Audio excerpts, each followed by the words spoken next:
আমি জাফর। আপনি তো আমার কাছে এসছেন। জি, আমি আনিস। জি আনিস, বলেন। আমি মালিবাগ থাকি। বেশ বেশ বেশ, বলেন কি বিষয়? থাকি মালিবাগের রাজিয়া সুলতানের কথা মনে আছে? কোন রাজিয়া? আপনি 26-27 বছর আগে মালিবাগ স্টাফ কোয়ার্টারে থাকতেন না? আপনি জবার কথা বলছেন? জি, আমি আপনার ছেলে। হ্যাঁ, এক মিনিট। আমার ঠিকানা পেলে কোথায়? তোমার মা দিয়েছে না? এত বছর পর কি কারণে এখানে আসতে হলো? কেন?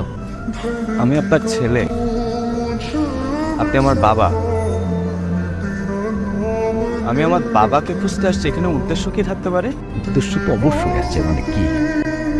মানে চাচ্ছ যে আমার উত্তরাধিকার হতে, আমার সয় সম্পত্তির মধ্যে ভাগ বসাতে?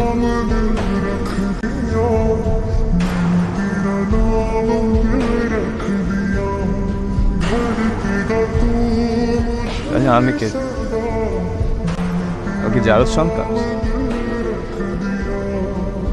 আমি তো জারজ না। মা বাবার পরিচয় নাই। আমার তো মাও আছে, আমার তো বাবাও আছে। আমি কেন পিতৃ পরিচয় দিতে পারবো না? ভয় নাই। আমি আপনার সম্পত্তি নিতে আসি নাই। আপনারা কিন্তু দেখতে আসছিলাম যে বাবা জিনিসটা কেমন। বাবা পিতা নাকি বাবা মিতা? বাবা কিভাবে আদর করে, বাবা কিভাবে শাসন করে, বাবার গায়ের গন্ধটা কেমন। আল্লাহ আমার আলহামদুলিল্লাহ অনেক দিচ্ছে।